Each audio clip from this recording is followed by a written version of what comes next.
오늘 말씀의 제목은 오직 예수, 오직 예수. 우리가 9장은 너무나 잘 아시는 말씀인데, 예수님이 베드로와 야고보와 요한을 데리고 높은 산에 올라가셔서 당신이 이 변화되는 모습을 보여주셨습니다. 그리고 또 하나님의 음성을 듣게 되었는데, 이는 내 사랑하는 아들이라. 그리고 저의 말을 들으라. 이 음성을 듣고 8절에 보니까 문득 둘러보니 아무도 보이지 아니하고 오직 예수와 자기들 뿐이었더라. 예수만 보게 되었다. 예수. 그래서 오늘 말씀의 제목을 오직 예수, 오직 예수.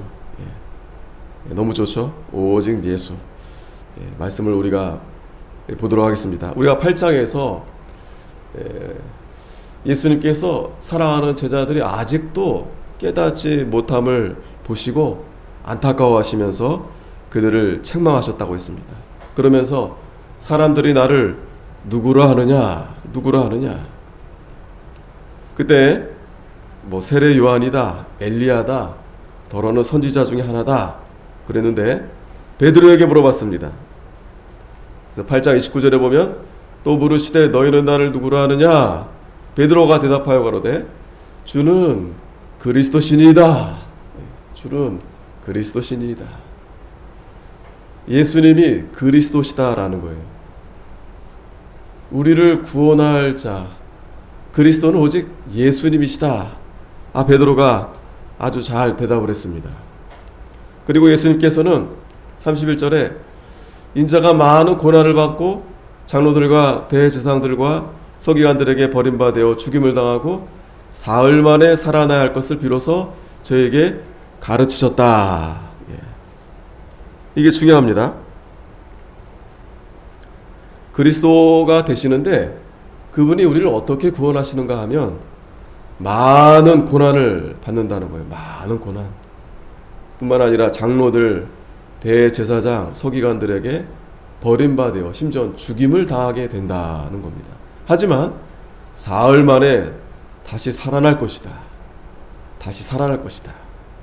근데 여기서 보면 다시 살아난다는 것보다도 이 제자들이 왜 예수님이 죽습니까?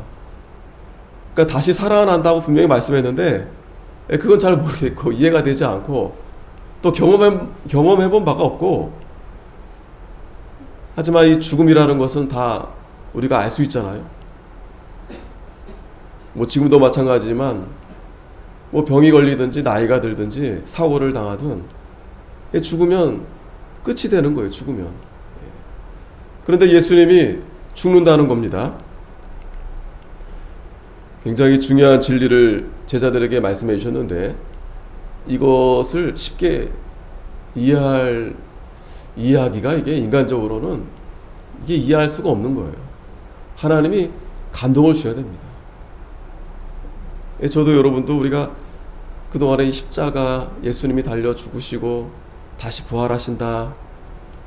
정말 하나님의 은혜로 우리가 믿어지지만 그렇지 않은 사람들에게는 이게 도무지 터무니없는 얘기예요. 그래 좋다. 죽는 거다 치지만 어떻게 다시 살아나느냐. 또 왜 하나님의 아들이 왜 죽냐 그거예요. 왜 죽냐. 죽으려면 뭐하러 왔냐. 그러니까 십자가에서 네가 내려와야지 왜 죽냐. 그러니까 도무지 이해를 할 수 없는 겁니다. 못하는 거죠. 자, 그래서 오늘 8장에서 이제 이렇게 가르쳐 주시고 9장에서는 사흘 만에 다시 이 부활하게 되실 이 부활에 대해서, 이 부활했을 때 어떻게 변화되는가, 그것을 예수님께서 몸소 체험케 해주시는 거예요. 그러한 변화를 보여주시는 겁니다. 말로 아무리 해도 이건 이해가 안 돼요. 그래서 다 보여주시지 않고 오늘 보면 예수님께서 세 제자를 데려가셔서 보여주십니다. 1절에 보면 또 저에게 이르시되 내가 진실로 너에게 이르노니 여기 섰는 사람 중에 죽기 전에 하나님의 나라가 권능으로 임하는 것을 볼 자들도 있느니라. 하나님의 나라가 권능으로 임하는 것을 볼 자가 있다는 거예요. 죽기 전에. 여기서 하나님의 나라가 이 권능으로 임한다는 것은 이 부활을 가리킵니다. 예수님이 부활하실 것. 예수님이 부활하심으로 인해서 하나님의 나라가 더욱 강력하게 역사하는 거예요. 강력하게. 하나님의 나라가 예수님이 오시면서 이제 시작이 됐지만 십자가의 죽으심으로 다시 3일 만에 살아나심으로 말미암아 하나님의 권능이 충만하게 나타나게 된 겁니다. 그러니까 하나님의 영광이 드러나게 된 거죠. 하나님의 아들 예수님이 독생자 예수께서 우리의 모든 죄를 대신해서 십자가에서 죽으시고 다시 부활하심으로 예수님이 하나님의 아들이시다. 예수님이 그리스도시다. 자, 이 부활은 굉장히 중요한 하나님의 역사입니다. 부활하심으로 말미암아 자 봐라, 예수님이 하나님의 아들이심이 분명하지 않느냐. 우리의 모든 생사화복을 주장하시는 분이 바로 하나님이시다. 예수 그리스도의 십자가와 부활을 통해서 이 하나님의 나라가 분명하게 임하시는 것을 보여주신 겁니다. 뿐만 아니라 제자들에게도 이 오순절 성령이 이 강림함으로 인해서 하나님의 나라가 역사하시는 것을, 권능이 임하는 것을 보여주셨습니다. 죽기 전에 이건 제자들에게 이제 말씀하신 거죠. 사도행전 1장 8절에 보면 오직 성령이 너희에게 임하시면 너희가 권능을 받고 예루살렘과 온 유대와 사마리아와 땅끝까지 이르러 내 증인이 되리라 하시니라. 아멘. 성령이 임하시면 너희가 권능을 받는다고 했습니다. 이 권능, 능력을 말하는 거예요. 하나님의 능력. 우리가 다 죄사함 받고 하나님의 자녀가 돼서 이제 하나님의 그 능력으로 인해서 복음으로 우리가 살게 하시고 또 복음으로 우리가 이 땅에서 죄를 이기고 사망을 이기고 은혜의 보좌 앞에 담대히 나아가도록 하나님이 권능을 주시는 겁니다. 권능을 주시는 거예요. 자, 그런데 지금 예수님께서 이 제자들 앞에서 너희 가운데 그래, 여기 섰는 사람 중에 그랬어요. 중에 죽기 전에 하나님의 나라가 권능으로 임하는 것을 볼 자들도 있다. 보여주시겠다는 거예요. 자, 그래서 2절에 엿새 후에 예수께서 베드로와 야고보와 요한을 데리시고 따로 높은 산에 올라가셨더니 저희 앞에서 변형되사. 자, 그렇게 말씀하시고 이제 6일이 지난 후에 예수님이 베드로와 야고보와 요한을 데리고 가셨습니다. 왜 다 데리고 가지 않으셨을까? 그죠? 물론 이제 이 베드로가 제자들 중에 가장 아무래도 예수님의 가장 앞선 제자이고, 또 여기서 보면 이 야고보는 이 제자들 가운데 가장 먼저 순교한 제자가 바로 야고보입니다. 뿐만 아니라 이 요한은 이 반모섬에 이렇게 끌려가면서까지 이 하나님의 이 요한계시로 하나님 말씀을 끝까지 기록하면서 가장 예수님 곁에서 예수님을 사랑하는 제자 중에, 물론 다른 제자들도 사랑하지만 그래도 그 가운데서 이 요한복음 또 요한 1, 2, 3서 요한계시록 굉장히 신령한 하나님의 말씀을 기록한 제자예요. 그러니까 뭐 차별했다기보다도 하나님께서 꼭 함께 해야 될 이 세 명을 데리시고 간 겁니다. 뭐 꼭 세 명의 의미를 두기보다도 제 생각에는 많이 데려가지 않으셨어요. 많이. 오늘도 이렇게 세 분 앉으셨는데 베드로, 야고보, 요한 이 세 분 이렇게 앉으셨는데 성경을 보면은 정말 이 진리를 따라가는 자, 그 좁은 길이거든요. 많지 않아요. 많지 않습니다. 많지 않습니다. 예. 그 오병이어 사건, 그러니까 사람들이 눈으로 봤을 때 보기 좋고, 야, 이거 뭐가 나에게 이익이 되겠다, 돈이 되겠다, 그러면 사람들이 우르르 몰려옵니다. 그런데 그 십자가가 앞에 있고 또 죽을 수 있다라고 생각하면 다 돌아서는 거예요. 다 돌아서는 겁니다. 아마도 예수님께서 뭐 여러 제자들도 다 훌륭한 제자들이지만 그 가운데서 이 베드로와 야고보와 요한을 데리시고 높은 산에 올라가셨다고 했습니다. 이 높은 산은 바로 이 이스라엘에 있는 이제 헐몬산이라고 하는데, 높은 산에 가셔서 다른 일 하신 게 아니시고 이제 기도하러 올라가신 겁니다. 기도하러 올라가신 거예요. 그런데 올라가셔서 예수님이 그 세 제자들 앞에서 변형이 되셨다라고 했습니다. 3절에 그 옷이 광채가 나며 세상에서 빨래하는 자가 그렇게 희게 할 수 없을 만큼 희어졌다. 예수님이 그 옷이 막 광채가 나게 된 거예요. 그러면서 그렇게 희게, 그걸 본 적이 없는 거죠. 아주 그냥 하얀, 정말 광명의 그 천사보다도 더 희게, 그러한 모습으로 예수님이 변모하신 겁니다.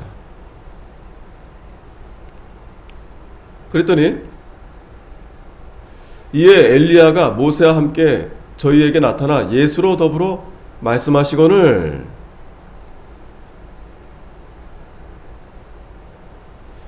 자, 우리가 여기 보기 전에 누가복음 9장, 제가 하나 말씀을 드렸는데, 자, 누가복음 9장 28절에 보면은, 자, 누가복음 9장 28절 한번 거기 참고해 보시면, 이 누가는 같은 말씀을 기록을 했는데, 누가복음 9장 28절에 보면 이 말씀을 하신 후 8일쯤 되어, 마가는 6일이라고 했는데 누가는 8일쯤 됐다고 그랬어요. 뭐 그게 크게 문제되진 않습니다. 그러니까 쯤 됐다 그랬지 8일 됐다 그러진 않은 거 보니까 누가는 대략적으로 이렇게 쓴 것 같고, 근데 마가가 더 정확했을 것 같아요. 근데 여기서 보면은 예수께서 베드로와 요한과 야고보를 데리시고 기도하시러 산에 올라가셨다 그래서 기도하시러, 누가는 분명하게 기록했죠. 뭐 등산하러 가신 것도 아니고 그 높은 산에 기도하러 가신 겁니다. 그러니까 산기도하러 가신 거예요. 베드로와 야고보와 요한을 데리고 산에 올라가신 겁니다. 그리고 기도하실 때 용모가 변화되고 그 옷이 어져 광채가 났다. 기도하실 때, 자, 기도하실 때 그렇게 변화가 됐다라고 누가는 이제 분명히 말씀해 주시는 겁니다. 기도할 때. 예수님이 이 마가복음에도 그렇지만 다른 성경에서도 참 기도하러 많이 다니셨어요.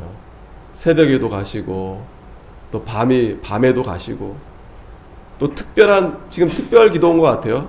이 특별 산기도는 이제 베드로와 야고보와 요한을 데리고 높은 산에 올라가셨어요. 높은 산. 쉽지 않았겠죠. 높은 산에 올라가셔서 기도하셨다라고 했습니다. 예수님이 이렇게 기도하실 때 그 옷이 이렇게 변화가 됐다고 그랬어요. 우리가 보통 이제 어떤 분들은 보면은 이제 기도하러 가서 뭘 자꾸 보려고 하는 분들이 많아요. 보려고. 뭘 이렇게 자꾸 막 뭐 환상을 보려고 그러고, 막 뭔가 계시를 받고 싶어서 계시를 받으려고 그러고, 막 뭔가 꿈을 꾸려고 그러고, 그런 신비한 것을 막 체험하고 싶어서 막 갑니다. 하지만 우리가 정말 오늘 예수님이 또 보여주시지만, 우리가 가장 중요한 것은 예수님을 만나러 가는 거예요. 예수님을. 근데 그것은 내가 보고 싶어서 보여지는 것이 아니라 예수님이 우리에게 보여주셔야 우리가 볼 수 있는 겁니다. 보여주셔야. 물론 여기선 특별히 이 세 제자에게 예수님의 이 변화된 모습을 보여주셨는데 그것은 이유가 있어요. 왜냐하면 예수님이 이제 죽게 될 것을 제자들에게 말씀하니까 제자들이 그걸 깨닫지 못했거든요. 그래서 예수님이 그 변화된 모습을 통해서 장차 이제 다시 살아나게 됐을 때 내가 이렇게 변화된다. 또 앞으로 너희들도 부활하게 되면 이렇게 변화가 될 거다. 하지만 여러분 여기서 주의해야 될 것은 그렇다고 해서 이 제자들이 뭔가 명확하게 본 게 아니에요.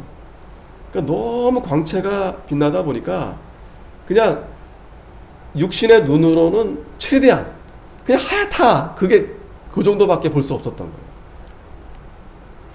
그러나 분명한 것은 예수님이 신령한 그러한 몸으로 또 변화되시고 또 그런 광채가 나타나게 될 것을 이제 조금이나마 체험적으로 이렇게 보게 하신 거죠.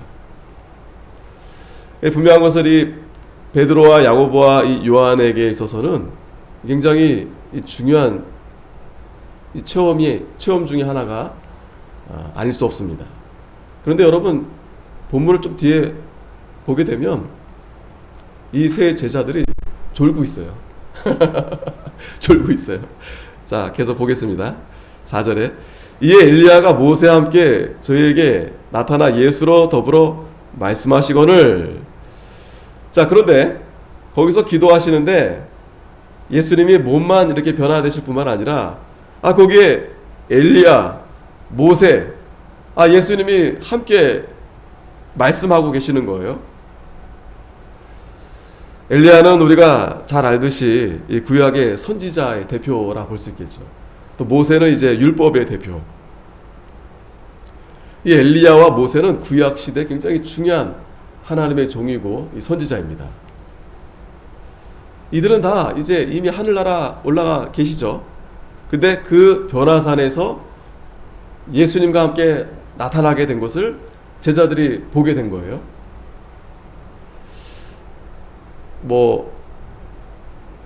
예수님이 이제 더불어 말씀하셨다고 했는데 무슨 말씀을 했을까? 누가복음에 보면은 누가는 어떻게 설명했냐면 31절에 영광 중에 나타나서 장차 예수께서 예루살렘에서 별세하실 것을 말씀할세.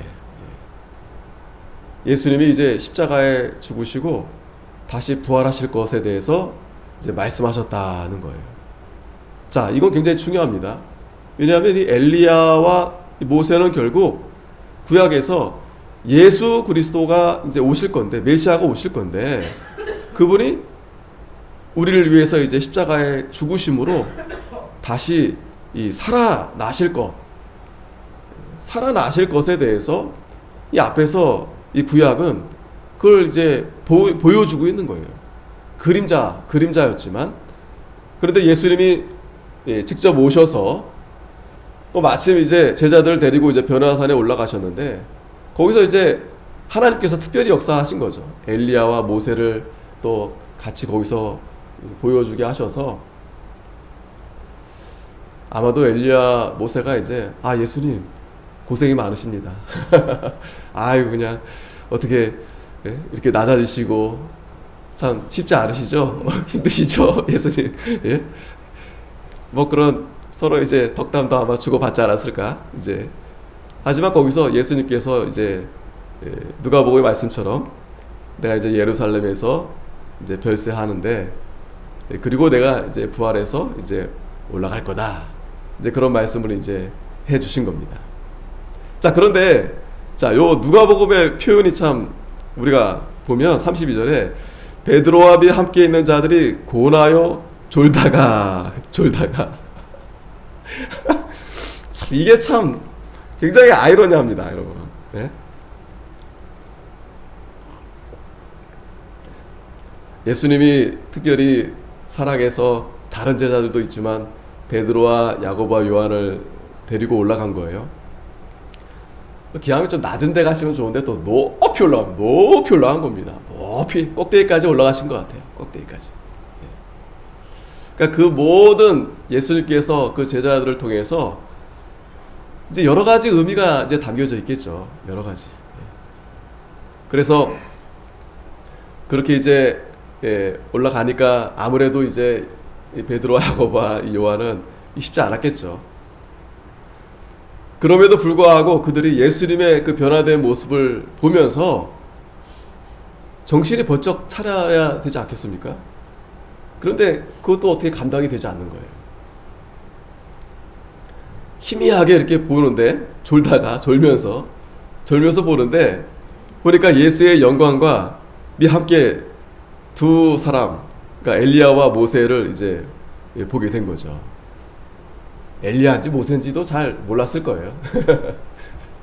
그런데 어찌됐든 이 베드로와 야고보와 이 요한이 굉장히 피곤한 것 같았고, 또 그 가운데서도 이렇게 졸면서도 그 가운데서 졸다가 또 깨어서 예수의 영광과 및 엘리야와 그 모세가 함께 서 있는 것을 보게 되었다라고 했습니다. 참 여기서 보면은 이 하나님의 이 영의 양식을 먹는 게 쉽지 않아요. 쉽지 않습니다. 그러니까 이렇게 보면 이 사람들은 하나님 말씀을 듣는 게 사실은 어려운 게 아니거든요. 그냥 앉아서 듣기만 하면 되는데 그게 그렇게 힘든 거예요. 그렇게. 저도 이제 간혹 보면 이제 피곤할 때는 막 졸려요. 막 졸려. 저도 졸려. 막 감당이 안 돼요. 막 눈꺼풀이 막 내려오는데, 아니 지금 사경회고 청국잔치고 막 그런데도 막 어쩔 때는 막 힘이 드는 거예요. 아, 왜 그럴까? 그러니까 이 하나님의 이 영의 양식은 그 인간의 힘으로 되는 게 아니에요. 하나님이 은혜를 주셔야 되는 거고, 또 하나님의 감동으로 되어지는 거지. 이제 그러다 보니까 사람들이 졸리지 않게 하려고 막 여러 가지를 합니다. 뭐 이렇게 보여주고 막 이렇게 춤추고, 그런 건 되게 좋아요. 이번에도 이제 선교를 갔지만 아이들이다 보니까, 근데 저는 사실 좀 고민 좀 했어요.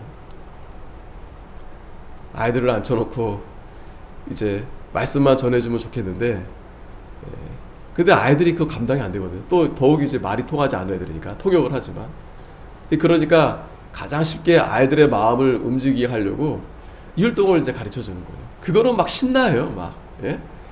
막 뭔지 모르고 막 찬양 따라하고 막 합니다. 막 따라. 그리고 또 선물을 막 싸놔요. 선물을. 그런 거 안 해놓으면 애들이 관심 없어요. 재미없어. 이제 물론 이제 그런 부분들도 이제 도움이 되니까 이제 하는데, 근데 정작 이제 그런 거 다 해놓고 이제 말씀을 들어가면 그때부터 애들이 막 그냥 나자빠지는 거예요. 막 그냥.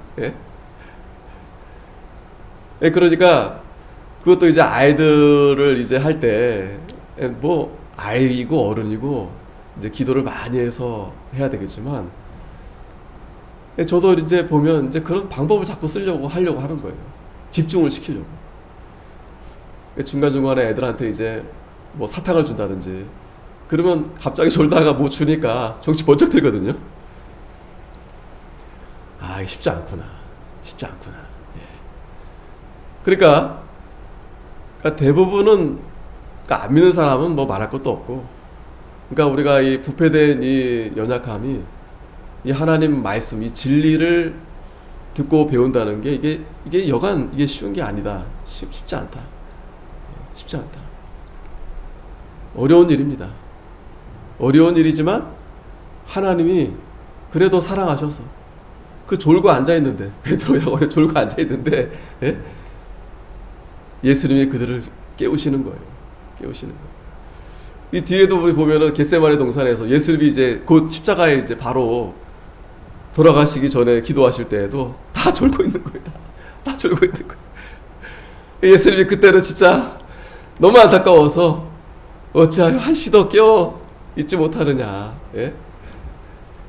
예수님이 정말 사랑으로 눈물로 그렇게 제자들을 깨우쳐줬는데, 저와 여러분도 마찬가지입니다. 이 단단한 식물을 먹어야 우리가 분명히 이것이 우리에게 정말 양식이 되고 그게 우리의 힘이 되는 거예요. 아무리 뭐 여러 가지 한다 해도 그거는 정말 약해요. 약합니다. 하나님 말씀을 사모하고 피곤해도 할 수 없어 그냥 거기 앉아서 듣는 겁니다. 기도하면서. 그러니까 하나님이 또 깨워주시고. 예전에 어느 목사님이 그런 말씀을 해주셨어요. 이 설교 시간에 뭐 1시간 말씀을 어떻게 그걸 다 이해합니까? 그러면 좋지만 그럴 수 없어요. 그런데 하나님이 그 말씀 가운데서 어느 한 부분을 딱 꽂히게 해주시는 거예요. 딱 깨닫게 해주시는 거예요. 가령 예를 들어서 뭐 여러 말씀이 있겠지만 뭐 가령 이제 뭐 원수를 사랑해야 됩니다. 내내 졸다가 그 말씀이 딱 박힐 수가 있어요. 내가 아직도 누구를 용서하지 못했는데, 내가 누구를 아직도 내가 사랑하지 못하는데. 그러니까 우리는 알 수 없어요.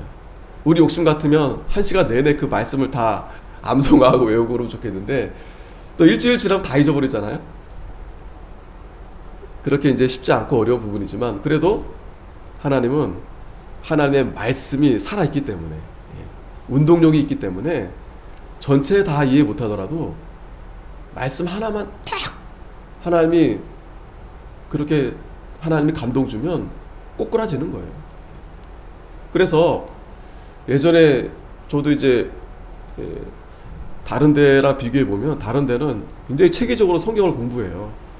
그래서 뭐 성경에 대해서 배경 공부하고 뭐 창세기 출애굽기 뭐 쭉 뭐 여러 가지 아주 요약해가지고 간략하게 그런 공부들을 많이 시킵니다. 근데 우리는 그렇게 안 시켜요. 전 처음에 이해를 못했어요. 왜 성경, 그러니까 한참 신앙생활 하면서도 잘 모르는 거예요. 성경을 잘 모르는 거예요. 뭐 특별히 뭐 배경이나 가령 뭐 성경 이제 한 부분 뭐 마가복음 뭐 마태 마가 누가 요한 뭐 우리는 뭐 사복음서 그 정도지 뭐 그거에 대해서 뭐 아주 그냥 여러 가지 뭐 이렇게 설명 있잖아요. 그런 거는 크게 우리 보면은 교단에서 그런 부분은 강조 안 하고 그저 그냥 말씀 한 절 한 절.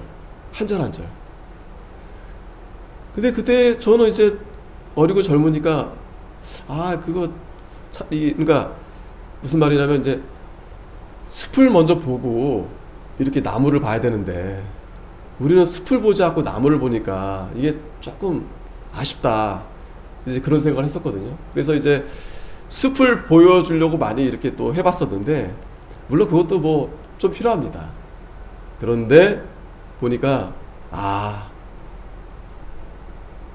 우리 목사님, 우리 교단에서 그렇게 하는 방법이 제일 좋은 방법이구나. 숲 아무리 봐도 정말 이 요긴한 진리 하나 그 깨닫는 게 굉장히 크거든요. 뭐 배경 다 알고 뭐 스토리 다 알고 그거는 이 예수님을 믿지 않는 사람들도 어느 정도 그걸 자기가 학문적으로 알 수 있어요. 학문적으로. 그러니까 그거예요. 우리는 학문적으로 좀 부족하고 그냥 우리는 말씀만 본다 이제 그랬는데 시간이 지나서 이렇게 보니까 뭐 학문은 뭐 궁금하면 개인적으로 찾아보면 되고 그거보다도 이 말씀이 중요하구나. 말씀이 어느 말씀이든 그 말씀 한 절 한 절 이렇게 풀어 나갈 때 하나님이 그 한 말씀을 딱 감동을 주시면 거기서 역사하게 되는 거예요. 바울이 뭐 성경을 다 읽고 감동을 받았나요? 바울이 성경 다 아는 사람이에요. 근데 다메섹 도상에서 하나님이 그를 만나게 하시니까 그 한순간 물론 이제 누구나 다 바울처럼 그렇게 한순간 그렇게 되는 거 쉽지 않아요. 특별한 역사인데 그러나 그럼에도 불구하고 하나님은 분명히 우리에게 이 말씀을 통해서 역사하신다. 좀 졸리고 지루하더라도 딱 깼을 때 예수님 변화되셨다. 엘리야 모세가 계신다. 이렇게 보게 되면 참 얼마나 큰 은혜가 아니겠습니까? 자, 5절 이어서 보면 베드로가 예수께 고하되 랍비여 우리가 여기 있는 것이 좋사오니 우리가 초막셋을 짓 때 하나는 주를 위하여, 하나는 모세를 위하여, 하나는 엘리야를 위하여 하사이다. 자, 지금 베드로가 지금 정신이 없는 거예요. 예, 막 졸다가 너무 고난하게 기도하는 가운데서 갑자기 누가 웅성웅성 이렇게 얘기하고 있고, 또 예수님의 그 광채가 환하게 빛나니까 거기서 눈이 떠진 거죠. 뭐지? 그러면서 보니까 베드로가 그걸 보면서 자기도 모르게 고백한 거예요. 너무 좋습니다. 라비어, 우리가 여기 있는 것이 좋으니 우리가 초막셋을 짓 때 하나는 주를 위해서, 또 하나는 모세를 위해서, 하나는 엘리야를 위해서 하사이다. 그 다음에 6절을 보면 이는 저희가 심히 무서함으로 저가 무슨 말을 하는지 알지 못함이라. 자, 마가는 이 베드로에 대해서 왜 그렇게 말했는지를 이제 설명해 주는 거예요. 그 상황을. 너무 두렵고, 물론 예수님이 굉장히 이렇게 존귀한 모습으로 있는데 심히 무서워서 자기도 모르게 뭐 그냥 말을 해버린 거예요. 간혹 어떤 분들은 좀 예수님이 나에게 무슨 말씀을 해주면 좋겠다, 음성을 막 듣고 싶은 사람들이 있거든요. 뭔가 막 보려고 그러는 사람. 근데 진짜 보이면은 그 사람 못 삽니다. 정신 잃어버립니다. 예? 뭘 들었다? 그러니까 여러분, 이 들은 거 그거 좀 생각해 봐야 돼요. 그냥 자기가 스스로 자꾸 이렇게 그걸 생각해 보니까 그게 스스로 이렇게 만들어진 것이 대부분이지, 진짜 들으면 여러분 지금 베드로 보세요. 예? 심히 무서워했다고 그랬습니다. 이스라엘 백성들도 그 광야에서 하나님이 그냥 시내산에서 하나님이 거기 임재해 있을 때 두려워서 못 올라갔다고 그랬어요. 두려워서 올라가지 못했다고 그랬어요. 그러니까 우리가 너무 하나님에 대해서 너무 막연한 거죠. 그러니까 하나님에 대해서 어떤 의심이나 시험이 들어올 때 하나님 어디 계시냐, 하나님이 진짜 구원하실 수 있느냐, 이스라엘 백성들이 이렇게 하나님에 대해서 원망했는데, 진짜 하나님이 한 말씀만 하면 살 수 없어요. 견딜 수 없습니다. 태양이 얼마나 뜨겁고 얼마나 광채가 밝습니까? 다 타들어가는 거예요. 가까이 가면 다 타들어가요. 견딜 수가 없습니다. 당연히 예수님이 그 변화된 모습과 또 엘리야 모세 앞에서 두려워 떨 수밖에 없는 거예요. 그러면서 이 모세는 그저 자기 그 연약한 그 인간적인 그런 마음에서 여기가 좋다는 거예요. 여기가. 물론 좋은, 예수님이 그 꼭대기에서 좋은 모습을 보여주신 거죠. 보여주신 겁니다. 그 예전에 그 달나라에 갔던 분이, 아폴로 달나라 갔던 분이 그러잖아요. 그러니까 그 체험하고 나니까 지구는 너무 작은 거예요. 한동안 이게 너무 감동에 벅차가지고 이게 그러니까 너무 이렇게 시시하게 보이는 거예요. 시시하게. 그럴 때 있습니다. 우리도 은혜를 많이 받고 나면 뭔가 그런 체험을 하게 되면 뭔가 내가 대단한 것처럼 이렇게 보여져요. 그리고 더욱 중요한 것은 지금 모세와 야고보와 요한에게 이 일을 보여준 건, 이제 너희들이 이제 예수님의 길을 따라갈 건데 그 현란하고 그 아름다운 그 광채 이면에 너희들이 그 십자가의 그 고난이 있다는 거예요. 그러니까 그 죽음을 두려워하지 말라고 그걸 보여주신 거예요. 담대하게 나아가라고. 근데 우리는 되게 그런 건 생각 잘 못하고 그저 그것만 좋아 보이는 거예요. 그것만.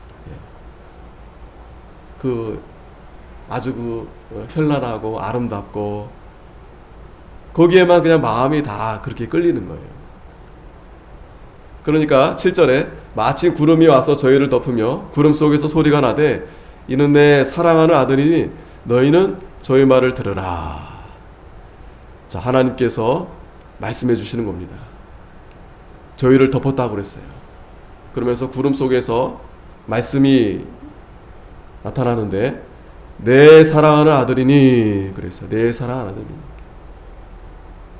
여기서도 분명히 성부, 성자, 물론 성령 하나님도 계시지만 분명히 이 삼위 하나님을 우리에게 보여주십니다. 그러면서 예수님은 내 사랑하는 아들이다 하는 거예요. 하나님의 아들이시다. 그러니까 베드로와 야고보와 요한에게 있어서 예수님의 그 신성 분명하게 알려주시는 겁니다. 그러면서 저희 말을 들으라. 예? 저희 말을 들으라. 예수님 말씀을 들으라는 거예요. 예수님 말씀을 들어라. 오늘 이 말씀이 참 제일 중요한 말씀이에요. 7절에 예수님 말씀을 들어라. 예수님 말씀을 들어라. 예수님이 그 변화된 모습과 엘리야와 그 모세를 보여주시면서 거기에 너무 이렇게 마음이 거기에 다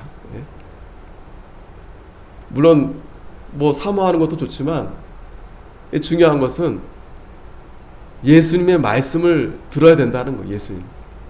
예수님이 우리의 구원자가 되시고 하나님의 아들이 되시는데 예수님의 말씀을 들어야 된다는 거예요. 들어야 된다.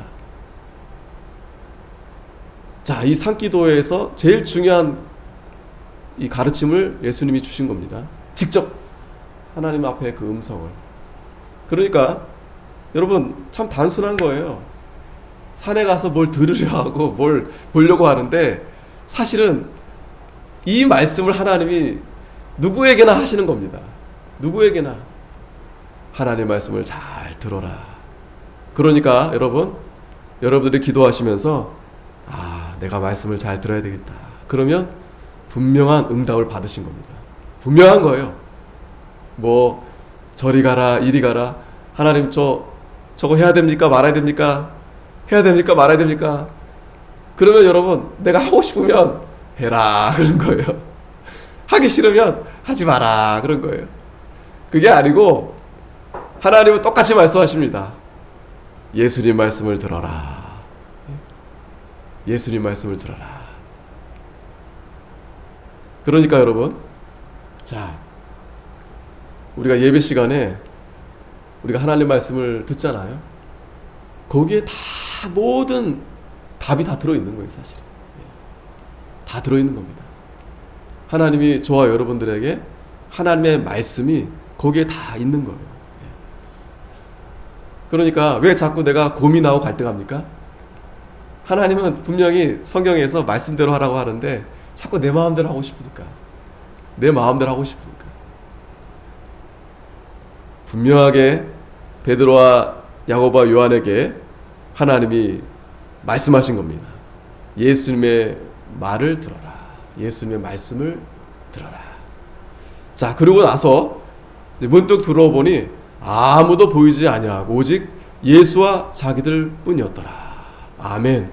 예? 이겁니다, 여러분. 이거예요. 예수만 보여줘야 돼. 예수 밖에는 아무것도 보여지면 안 돼요. 오직 예수. 우리가 예배하는 거나 우리가 봉사하는 거나 우리가 하는 모든 일에 있어서 예수만 나타나야 돼요. 예수만. 근데 사람들은요 자꾸 그래도 예수 나타나고 또 자기도 옆에 살짝 끼려고 그래요. 자기도 자기 안 알아주면 좀 섭섭하고 서운하고. 그리고 대부분은 예수가 뭐 어디 있습니까? 예배 시간에 예수님 부르고 기도하고 다 했는데 돌아가면은 자기 마음대로 하는 거예요. 자기 생각대로 하는 거예요. 너무 안타깝죠. 물론 저도 마찬가지입니다. 여러분들도 그게 사실 우리가 제일 기도하면서 왜 말씀대로 내가 하지 못할까?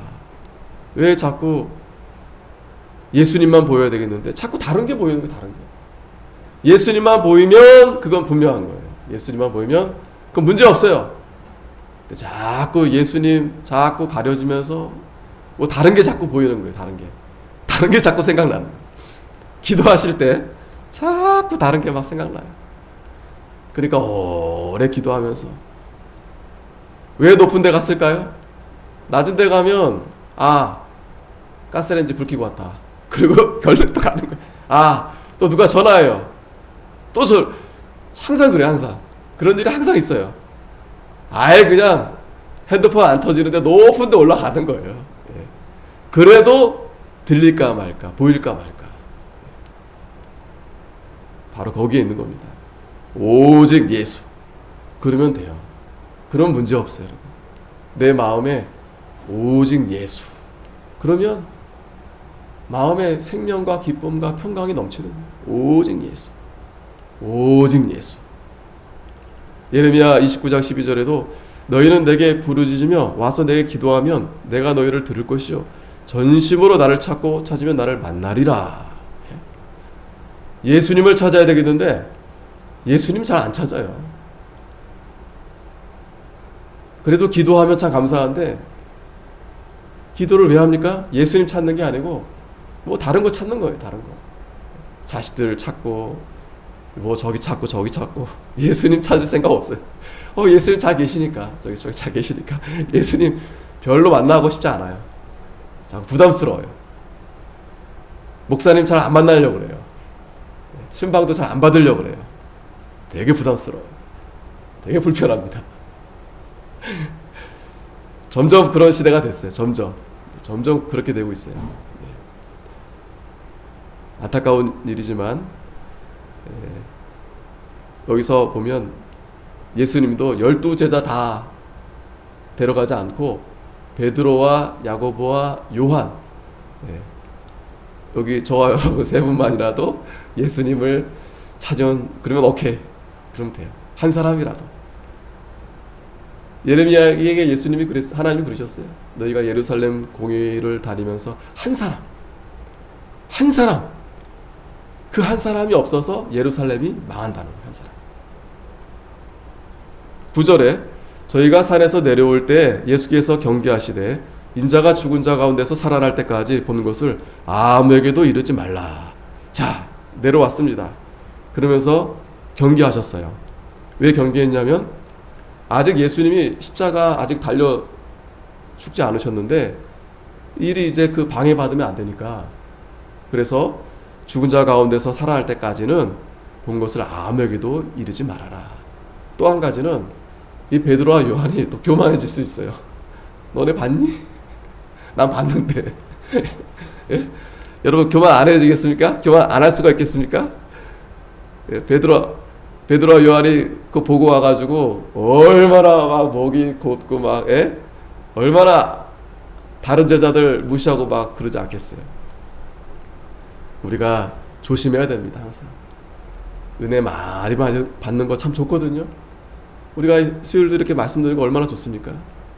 그렇다고 해서 그렇지 못하는 사람들에 대해서 우리가 참 그냥 불쌍하게 여길 뿐이고, 또 사실은요, 하나님은 다른 사람 뭐 그렇게 크게 저기 생각하는 것보다 너만 은혜 받으면 돼. 내가 은혜를 받는 게 제일 중요합니다. 내가 은혜 받는 게 제일 중요한 거예요. 물론 다른 사람들을 위해서 우리가 도와주는 것도 필요하지만 가장 중요한 것은 내가 은혜를 받아야 돼. 내가 은혜 받도록 힘쓰고 내가 은혜 받는데 열심을 내고, 그러다 보면 그 은혜가 다른 사람들한테 영향을 끼칠 수 있는 건데, 그렇지 않고 나도 은혜가 안 되는데 다른 사람들한테 어떻게 은혜 받으라 할 수 있겠습니까? 근데 내가 은혜 받으면요, 절로 다른 사람들도 은혜 받을 수 있어요. 왜? 야, 저분은 참